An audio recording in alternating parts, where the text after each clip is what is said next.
R et périmètre. Dans un premier temps, je souhaite faire un retour en arrière et parler à nouveau de la notion de périmètre que nous avons vu il y a quelques mois. Alors, en photo, nous avons un stade. Et la question que je me pose, c'est quel est le périmètre de ce stade? Le périmètre d'une surface, c'est la longueur de son contour. C'est le contour de la figure. Alors, vous êtes d'accord qu'un stade, ça ressemble quand même à un rectangle. Voilà. Sachant qu'un stade ressemble à un rectangle, je vais donc m'intéresser à chercher le périmètre d'un rectangle.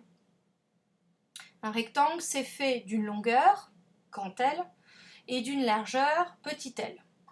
Ici, dans notre exemple, notre stade mesure une longueur de 120 mètres et une largeur de 90 mètres.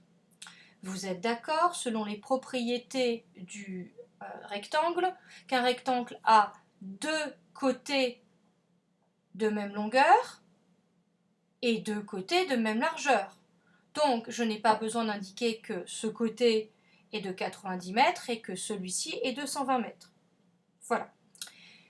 Sachant cela, quel est le périmètre d'un rectangle? On a dit que c'était le contour, donc le ruban rouge, si vous préférez, de la figure. Mathématiquement, cela signifie que je vais additionner l'ensemble des mesures du contour de mon rectangle. Donc, longueur, plus largeur, puisque les deux côtés, il y a deux côtés adjacents de même longueur.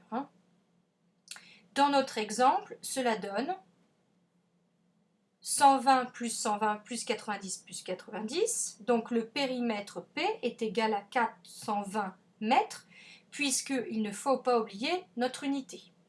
Le périmètre du stade en photo est donc de 420 mètres. Continuons avec l'exemple d'un carré.